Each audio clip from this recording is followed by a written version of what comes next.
Di 20k subscriber channel Novel Official, akan adakan giveaway untuk satu orang pemenang. Syaratnya kalian harus subscriber, komen, like, share, supaya kalian bisa terpilih untuk jadi pemenang giveaway. Semoga beruntung bosku.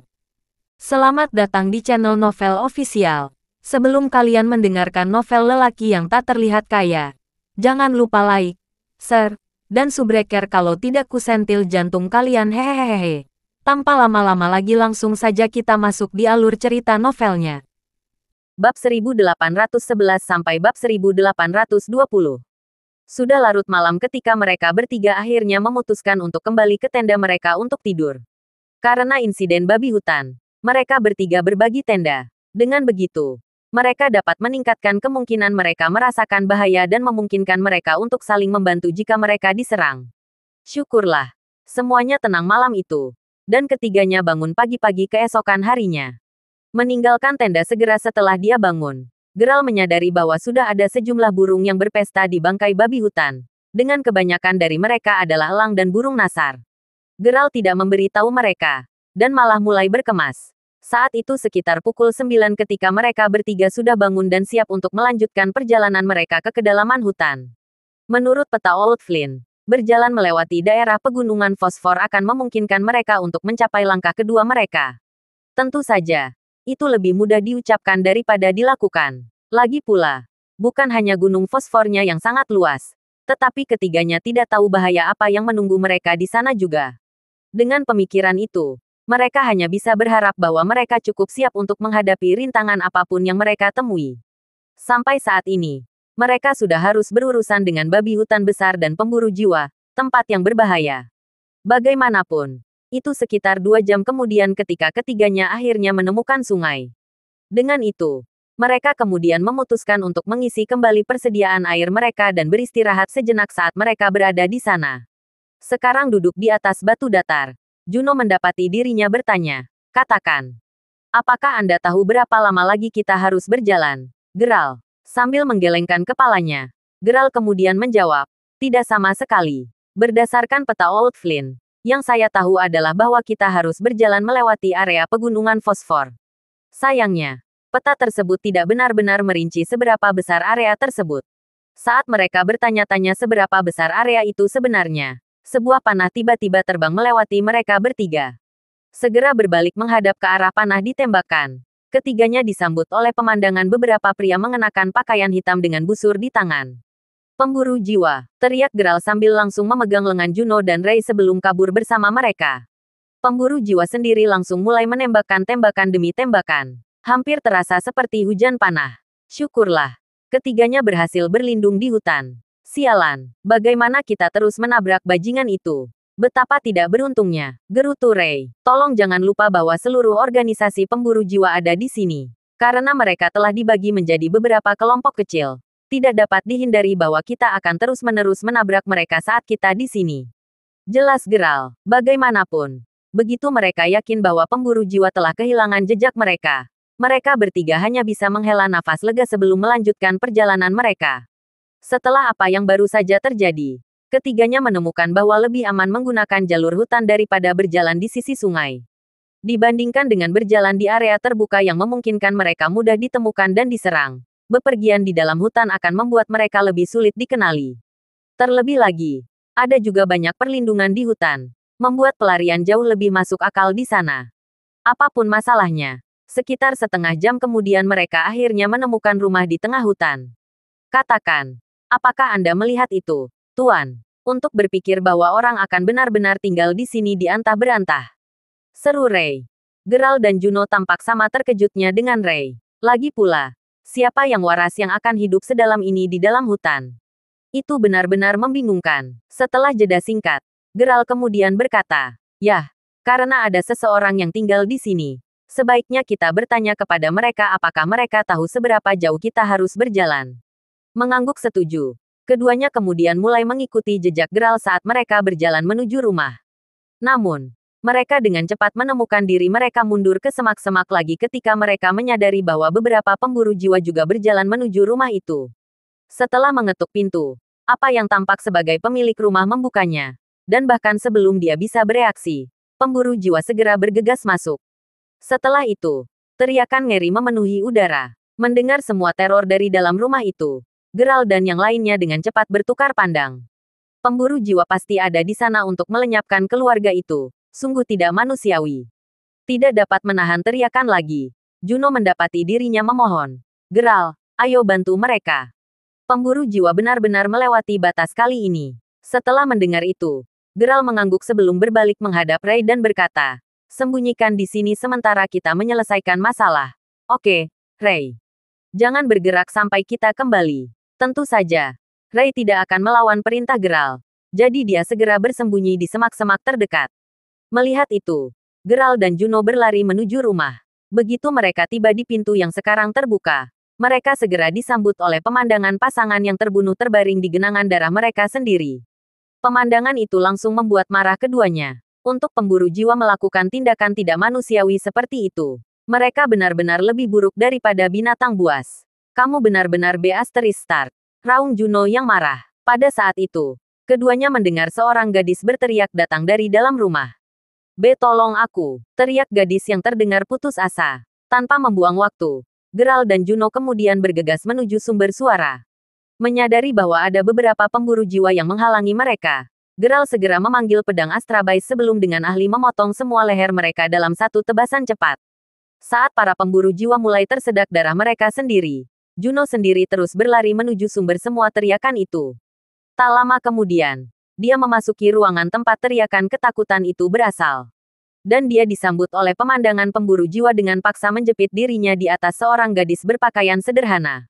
Sekarang dipenuhi amarah, Juno langsung menikam punggung pria menjijikkan itu sebelum menariknya dari gadis itu.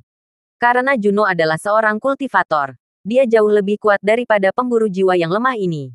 Dengan pemikiran itu, dia dengan mudah mengangkat sampah manusia dari tanah, dan tanpa ragu sedikit pun, dia mengiris lehernya. Bahkan tidak dapat bereaksi, pria itu mati hampir seketika di tangan Juno. Dan begitu saja, keduanya telah menyingkirkan semua pemburu jiwa yang telah menyerbu rumah itu. Dengan masalah yang sekarang terselesaikan, Juno kemudian mulai berjalan ke arah gadis yang ketakutan sebelum duduk di sebelahnya. Saat dia meletakkan tangannya di atas bahu gadis malang itu, gadis itu langsung mulai berteriak panik saat dia secara naluriah meringkuk menjadi bola. Patah hati dengan keadaan pikiran gadis itu, Juno kemudian perlahan memeluknya sambil berkata, tidak apa-apa sekarang, kamu selamat. Semuanya akan baik-baik saja, butuh beberapa saat. Tapi setelah Juno terus-menerus diyakinkan, gadis itu akhirnya berhasil sedikit tenang. Namun, sekarang setelah rasa takut itu hilang, kesedihan langsung muncul. Dan dalam pelukan Juno, gadis itu mulai meneteskan air mata. Ratapannya bergema di seluruh penjuru dunia seluruh rumah. Tangisannya hanya membuat hati Juno semakin sakit. Geralt sendiri hanya bisa menggelengkan kepalanya saat dia perlahan berjalan keluar dari ruangan. Melangkah keluar, Geralt kemudian memberi isyarat agar Ray yang masih bersembunyi untuk datang. Melihat itu, Ray kemudian dengan cepat berjalan menuju rumah.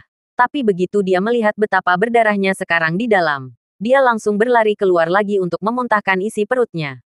Karena ini adalah pertama kalinya dia melihat mayat segar seperti itu. Tidak diragukan lagi itu adalah kejutan besar baginya. Mengetahui itu, Geralt tidak bisa menyalahkan Ray atas reaksinya. Bagaimanapun, Geralt sendiri hanya acuh tak acuh terhadap orang mati karena dia sudah terbiasa melihat mayat pada saat ini. Dengan mengingat hal itu, toleransi Ray terhadap pemandangan seperti ini pasti akan meningkat semakin banyak mayat yang dia saksikan di masa depan. Bagaimanapun, itu beberapa waktu kemudian ketika Ray akhirnya mengumpulkan keberanian untuk melihat mayat-mayat itu lagi. Setelah Geralt memastikan dia baik-baik saja, keduanya kemudian mulai mengubur mayat-mayat itu. Secara alami, mereka menguburkan orang tua gadis itu secara terpisah. Setelah mereka selesai, Ray hanya bisa menggeram. Orang-orang itu, mereka tidak manusiawi. Sementara Geralt tidak menjawab, ekspresi seriusnya berbicara untuknya. Sesuai dengan kata-kata Ray, para pemburu jiwa benar-benar kejam untuk bisa melakukan tindakan brutal seperti itu. Setelah menyaksikan semua ini, Ray kini semakin bertekad untuk menjadi seorang kultivator. Dengan bekerja keras, dia berharap bisa mencegah adegan seperti ini terjadi. Pada saat itulah Geralt mengangkat kepalanya, dan melayang di depannya sekarang adalah dua roh. Setelah menatap mereka sebentar, Geralt berdeham sebelum dengan jujur menyatakan, Tuan dan Nyonya, karena Anda dibunuh oleh orang-orang itu, saya akan memberikan hukuman kepada mereka. Saya akan memastikan mereka tidak dapat menjalani reinkarnasi. Dengan mengingat hal itu, mohon beristirahatlah dengan tenang. Kedua roh itu jelas adalah orang tua gadis itu. Dan setelah mendengar apa yang dikatakan Geralt, keduanya kemudian menghilang ke udara. Meskipun dia tidak mengungkapkannya, Geralt sejujurnya merasa lega. Lagi pula, sekarang setelah mereka meninggal dengan damai, mereka tidak akan berubah menjadi roh jahat. Either way, sekarang setelah mereka pergi, Geralt menarik pedang Astrabais sebelum mulai menggumamkan beberapa mantra aneh. Mantra yang dilantunkan Geralt dikenal sebagai pemakan jiwa, dan mantra itu memungkinkan dia untuk memusnahkan roh jahat sepenuhnya. Seperti yang Geralt katakan sebelumnya, setiap roh yang terperangkap dalam mantra hukuman tidak akan bisa bereinkarnasi. Sementara Geralt jarang menggunakan mantra itu, dia tahu dia harus menggunakannya pada pemburu jiwa yang sudah mati. Bagaimanapun, mereka pantas menerima hukuman ini, dan Geralt tidak akan membiarkan mereka mati dalam damai dan lolos dari penghakiman.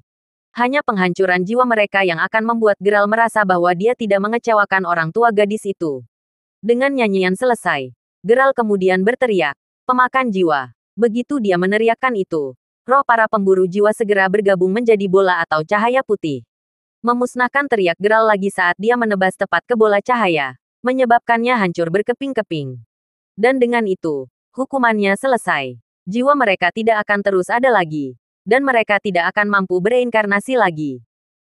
Menyaksikan semua yang telah dilakukan Geralt, Ray yang telah memperhatikan dengan seksama dari belakang mau tidak mau merasa bahwa itu semua sangat ajaib. Itu tentu membuatnya terpompa untuk menjadi seorang kultivator yang sekuat Geralt suatu hari nanti. Apapun masalahnya, sekarang setelah semua ini selesai, Geralt kemudian kembali ke kamar tempat Juno dan gadis itu berada. Pada pandangan pertama, gadis itu benar-benar tenang pada titik ini. Meski begitu, dia tampak enggan untuk mengatakan sepatah kata pun. Dari apa yang Geralt tahu, dia masih dalam keadaan shock. Menyadari kehadiran Geralt, Juno langsung memohon, "Geralt, tolong, bantu dia." Mendapatkan apa yang Juno coba untuk dia lakukan, Geralt kemudian bertanya, "Kau menyarankanku untuk melakukan itu. Apakah kamu yakin?" Mendengar pertanyaan Geralt, Juno menoleh untuk melihat gadis itu, sebelum menutup matanya dan mengangguk sambil berkata, "Aku yakin. Aku tidak ingin dia hidup dalam keputusasaan selama dia hidup." Dari tatapan serius Juno, Geralt tahu betapa dia ingin membantu gadis itu. Dengan pemikiran itu, Geralt kemudian menjawab, "Baiklah, kalau begitu." Tidak mengerti apa yang sedang terjadi, Ray hanya bisa terus menatap mereka dengan mata penasaran. Geralt sendiri mulai berjalan ke arah gadis itu, sebelum dengan lembut meletakkan jarinya di dahinya. Begitu dia melepaskan jarinya, sebuah bola cahaya kecil ditarik keluar dari dahi gadis itu. Setelah itu, bola itu mulai melingkari kepala gadis itu.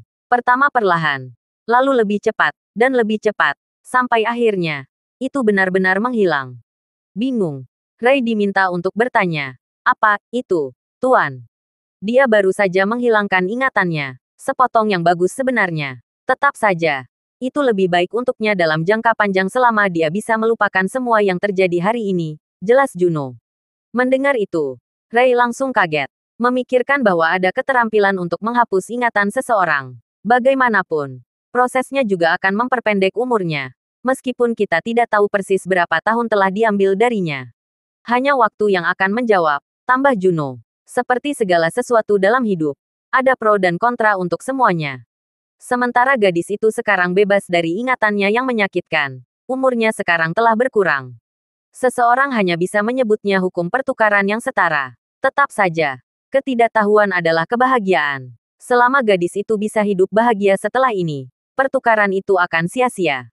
Either way, itu tidak lama sebelum gadis itu sadar kembali. Melihat Juna dan dua lainnya, gadis yang bingung itu hanya bisa bertanya, "Siapa kalian?" "Ah, kamu pingsan tadi jadi kami menyelamatkanmu," jawab Juno sambil tersenyum. "Oh, apakah begitu? Aku tidak ingat," pingsan gumam gadis itu sambil mencoba mengingat apa yang telah terjadi sebelumnya. Tentu saja, tidak ada yang perlu diingat karena ingatannya telah terhapus. "Apapun masalahnya, senang kamu baik-baik saja. Bisakah kamu memberitahu kami namamu?" Tanya Juno sambil tersenyum lebar, merasa jauh lebih yakin sekarang. Setelah mendengar itu, gadis itu langsung mengerutkan kening. Siapa namanya? Bahkan setelah berpikir cukup lama, dia tidak bisa mengingat apa itu. Sambil menggelengkan kepalanya, gadis yang kesal itu kemudian menjawab, aku tidak ingat. Mendengar itu, Geralt lalu menoleh ke arah Juno. Keduanya sangat menyadari bahwa ada kemungkinan untuk melupakan sedikit setelah menjalani proses penghapusan memori. Tampaknya gadis itu telah memilih ujung tongkat yang pendek. Apakah kamu tahu di mana kamu berada? Tanya Juno, sambil menggelengkan kepalanya. Gadis itu kemudian menjawab, tidak tahu. Saya sama sekali tidak tahu di mana tempat ini. Tidak dapat mengingat namanya atau bahkan rumahnya sendiri. Jelas bahwa gadis itu benar-benar telah melupakan segalanya. Teknik penghapusan memori benar-benar sesuatu yang lain. Apapun masalahnya, Geralt kemudian menoleh untuk melihat ke arah Ray sebelum memesan. Pergi lihat apakah kamu dapat menemukan buku atau kartu identitas miliknya. Diterima jawab Ray sambil langsung mulai mencari di sekitar rumah. Tidak lama kemudian Ray berhasil menemukan sebuah buku dengan namanya tertulis di atasnya. Menyerahkan buku itu kepada Geralt, Ray kemudian berkata, Tuan, saya pikir saya telah menemukannya. Namanya seharusnya Yersa. Mengambil buku itu dari Ray, Geralt kemudian melihatnya sebelum memberikannya kepada gadis itu dan berkata, ya, namamu tampaknya adalah Yersa. Sekarang memegang buku itu, gadis itu hanya bisa mengerutkan alisnya. Indikasi yang jelas bahwa dia bahkan tidak mengenali buku itu. Merasa kesal, Yersa kemudian mulai menggelengkan kepalanya lagi saat dia menjawab. Aku benar-benar tidak ingat apakah itu benar-benar masalahnya. Jangan khawatir. Aku yakin itu akan kembali padamu suatu hari nanti, menghibur Juno. Kuharap begitu. Tetap saja. Siapa kalian semua? Tanya Juno dengan nada penasaran. Kami, teman baikmu. Meskipun Anda mungkin tidak mengingat kami. Tidak apa-apa karena kami masih mengingat Anda. Bohong Geralt secara alami sambil menarik napas. Yersa sendiri tampaknya tidak meragukan kata-kata Geralt. Bagaimanapun, Yersa saat ini tidak lebih dari sebuah batu tulis kosong. Karena dia tidak tahu apa-apa. Satu-satunya hal yang bisa dia lakukan adalah mempercayai apa yang orang lain katakan padanya. Selain itu, ketika dia memikirkannya, dia berpikir bahwa ketiganya tidak mungkin penjahat karena mereka mengklaim telah menyelamatkannya. Jalan pikirannya terputus ketika Geralt tiba-tiba bertanya, Yersa, apakah Anda bersedia tinggal bersama kami mulai sekarang? Sementara dia sangat terkejut mendengarnya. Yersa akhirnya mengangguk ketika dia menjawab, saya. Lagi pula, saya tidak dapat mengingat apapun, Anda adalah satu-satunya orang yang saya kenal dan percayai saat ini. Mendengar itu, mereka bertiga menghela nafas lega. Karena dia bersedia ikut dengan mereka, mereka setidaknya bisa memastikan bahwa dia dirawat dengan baik.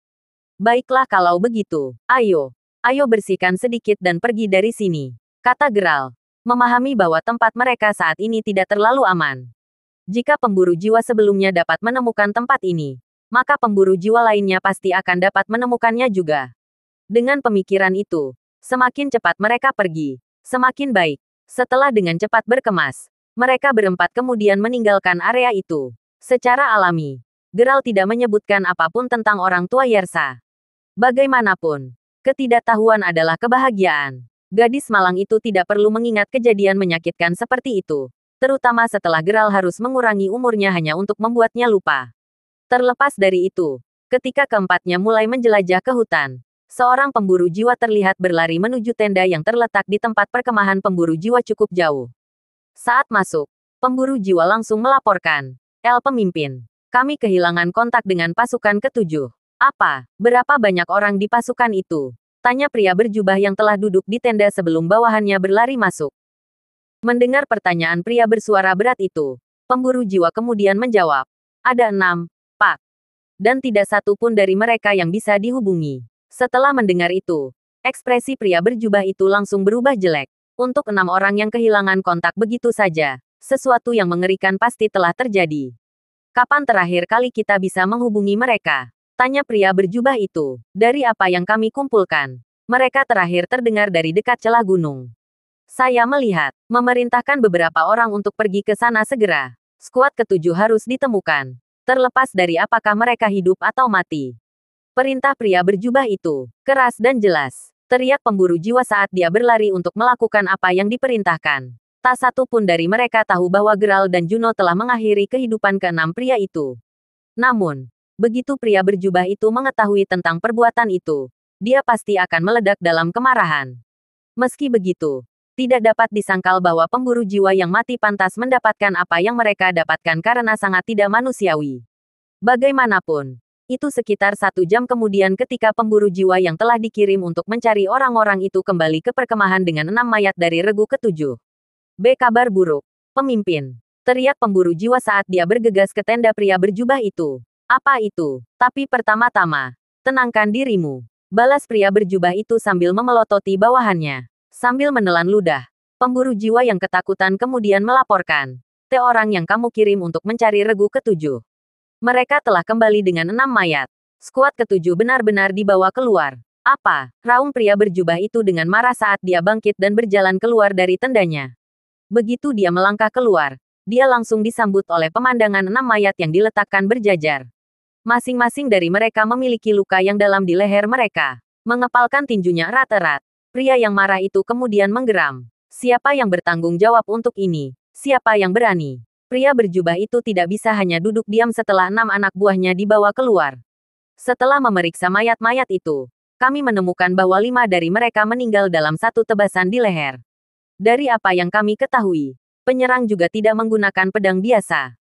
Adapun korban ke-6, dia meninggal karena sayatan di lehernya juga, meskipun tampaknya dari pedang yang berbeda. Lapor pemburu jiwa berseragam merah. Pemburu jiwa dibagi berdasarkan warna seragam mereka. Mereka yang dari level terbawah mengenakan pakaian hitam. Dan setelah promosi, mereka akan diberi seragam merah. Hanya yang terkuat dari yang kuat yang akan diberikan seragam ungu. Secara alami, pria berjubah itu masih merupakan individu terkuat dalam organisasi. Meskipun itu adalah fakta yang diketahui, tidak ada yang tahu seberapa kuat dia sebenarnya. Bahkan, tidak ada yang tahu nama aslinya atau memiliki informasi lain tentang dia. Dia adalah individu yang benar-benar misterius. Saya melihat, ternyata, lawan kita kali ini bukanlah ancaman biasa. Cemberut pria berjubah itu sambil menyipitkan matanya. Pada saat itu, pemburu jiwa berseragam hitam datang berlari sebelum melaporkan. Pemimpin. Pasukan kelima baru saja mengirimkan laporan yang menyatakan bahwa mereka menemukan 3 orang di sebelah sungai sehari sebelumnya. Meskipun ketiganya berhasil melarikan diri, yang menarik untuk dicatat adalah bahwa alirannya tidak terlalu jauh dari celah gunung. Mendengar itu, pria berjubah itu sudah bisa melihat apa yang coba dikatakan oleh pemburu jiwa. Berdasarkan petunjuk yang mereka miliki sekarang, ada kemungkinan besar bahwa ketiga orang itu bertanggung jawab atas pembunuhan seluruh pasukan ke-7. Dengarkan baik-baik dan teruskan pesanan saya. Semua orang harus bersenjata lengkap setiap saat. Juga, kumpulkan beberapa pemburu jiwa ungu untuk memburu trio itu. Aku ingin mereka mati di akhir semua ini. Teriak pria berjubah itu setelah jeda singkat. Lantang dan jelas. Pemimpin. Teriak pemburu jiwa lainnya saat mereka mengangkat tinju mereka sebagai tanggapan. Geralt dan yang lainnya tidak tahu seberapa besar bahaya yang akan mereka hadapi segera. Bagaimanapun, itu tidak lama kemudian sebelum langit malam mulai merambah. Pada saat itu, Geralt dan rombongannya telah mendirikan kemah di bawah pohon besar dan sudah memanggang daging yang tersisa di atas api yang telah mereka mulai. Sejak Ray mengobrol dengan Yersa, Juno memilih untuk tetap berada di sisi Geralt. Terjadi keheningan sesaat di antara mereka. Tetapi akhirnya, Geralt menarik napas dalam-dalam sebelum berkata, "Dengarkan aku, Juno. Tapi aku punya semacam ide." Mengangkat alis, Juno yang geli sudah memiliki firasat tentang apa idenya. Apakah ide Anda sejalan dengan saya menerima Yersa sebagai murid saya? Anda ingin dia tumbuh menjadi seorang kultivator, bukan? Tanya Juno langsung. Terkejut bahwa Juno telah membacanya seperti buku terbuka. Geralt kemudian menunjukkan ekspresi serius sebelum menyatakan, "Memang. Karena saya telah menghapus semua ingatannya, seharusnya lebih mudah baginya untuk mempelajari cara seorang kultivator sekarang." Kau tidak salah di sana. Saya akan jujur dan mengatakan bahwa saya telah memikirkannya juga. Lagi pula, saya tidak bisa membiarkan Anda memiliki semua murid. Aku juga menginginkannya, jawab Juno sambil terkekeh. Kalau begitu sudah beres. Aku akan melihat apakah aku bisa membujuk Yersa kalau begitu, jawab Geralt. Memahami bahwa persetujuan Yersa dalam semua ini sama pentingnya. Meski begitu, Geralt sangat yakin akan menerima tawaran itu. Dengan pemikiran itu, dia kemudian memanggil Yersa untuk duduk di sisinya. Setelah dengan patuh datang, Yersa kemudian duduk sebelum bertanya sambil tersenyum. "Ya, Saudara Geralt. Apakah ada sesuatu yang ingin Anda bicarakan?" "Memang, ya. Pertama-tama ada beberapa pertanyaan yang ingin kami tanyakan." Jawab Geralt dengan senyum halus. Aku akan menjawab apa yang aku bisa. Kata gadis yang percaya itu dengan agak antusias. Dia tampaknya sangat mempercayai Geralt. Baiklah. Pertama, apakah Anda tahu apa yang saya dan Nona Zon lakukan? Tanya Geralt. Mendengar pertanyaan itu, Yersa langsung mengangkat alis. Jelas bahwa dia tidak memikirkannya sebelumnya. Seandainya Geralt tidak memulai pertanyaan itu, dia pasti akan tetap tidak menyadari pemikiran itu selama beberapa waktu. Bagaimanapun, sekarang setelah Geralt mengajukan pertanyaan, Yersa mendapati dirinya semakin ingin tahu tentang pekerjaan duo itu. Bagaimanapun, manusia secara alami adalah makhluk yang ingin tahu. Tidak ada petunjuk, berbagi pikiran. Saudara Geralt, tanya Yersa dengan senyum malu-malu. Yah, kami pembudidaya. Jawab Geralt. Pembudidaya? Apa? Pekerjaan macam apa itu? Tanya Yersa bingung. Itu mungkin saja amnesianya. Tapi dia belum pernah mendengar profesi seperti itu sebelumnya. Baiklah. Jadi dengarkan baik-baik. Bukan hanya manusia yang menghuni planet ini. Ada juga jiwa dan hantu.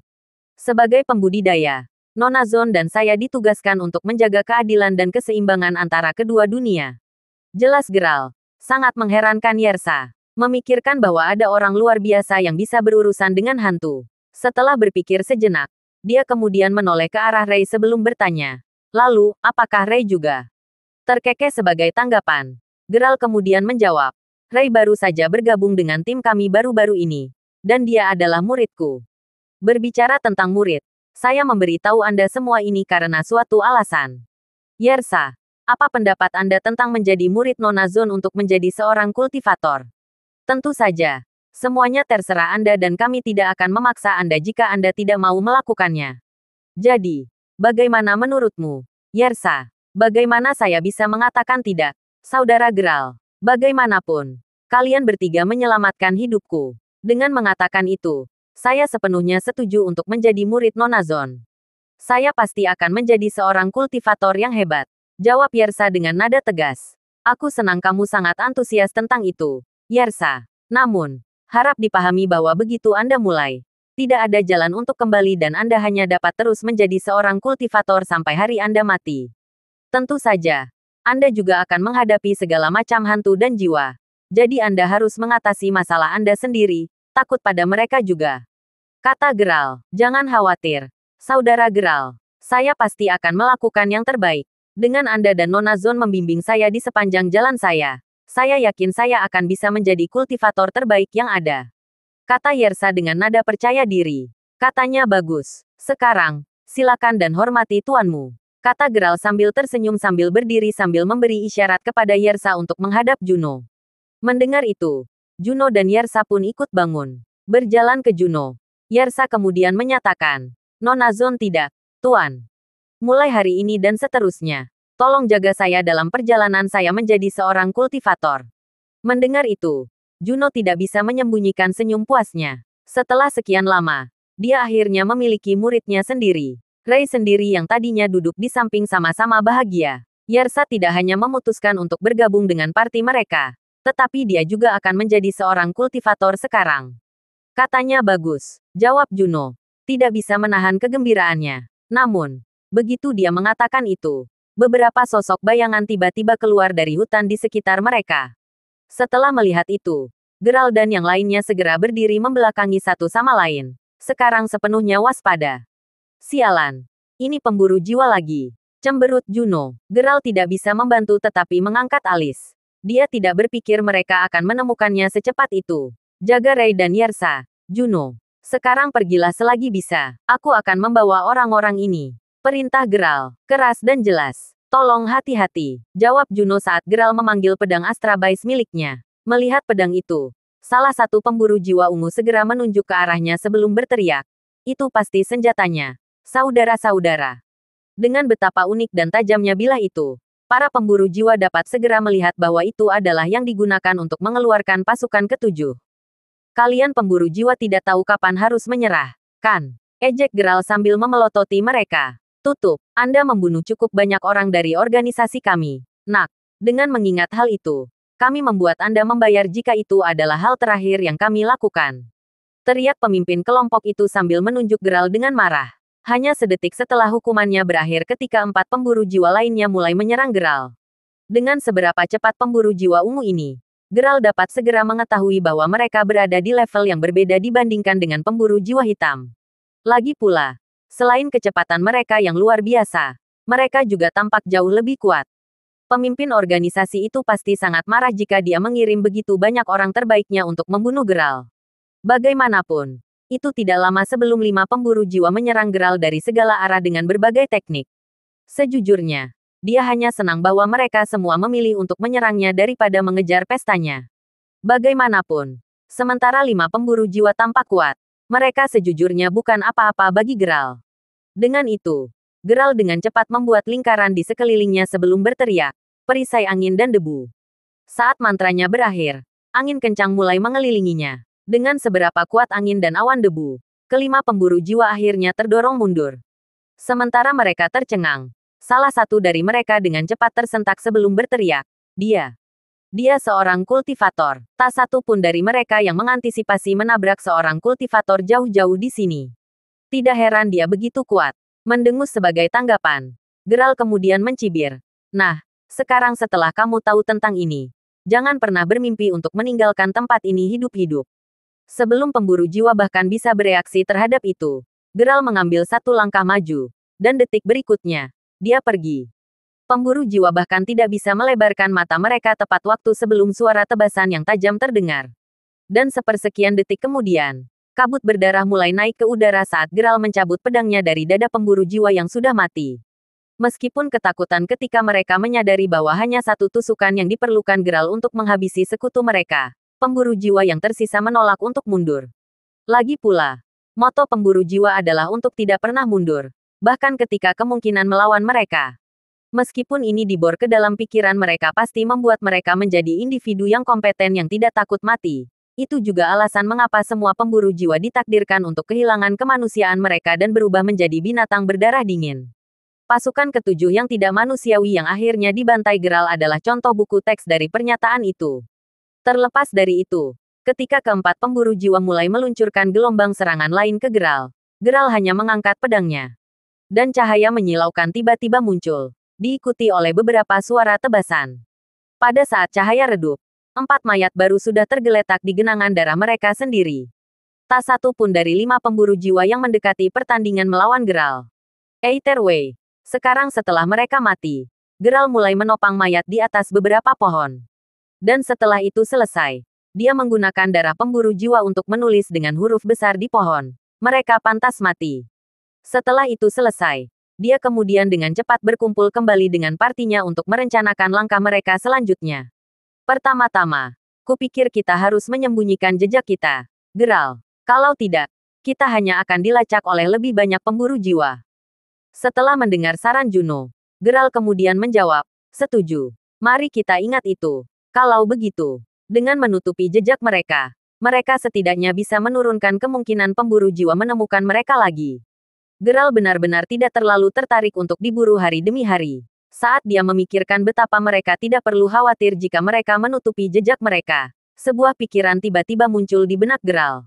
Mengambil peta yang diberikan Old Flynn kepadanya, Geralt mengamatinya sebentar sebelum menunjuk ke sebuah kota di peta itu dan berkata, ayo pergi ke sana selanjutnya. Sementara perjalanan akan memakan waktu sedikit lebih lama, kita setidaknya bisa melewati area fosfor.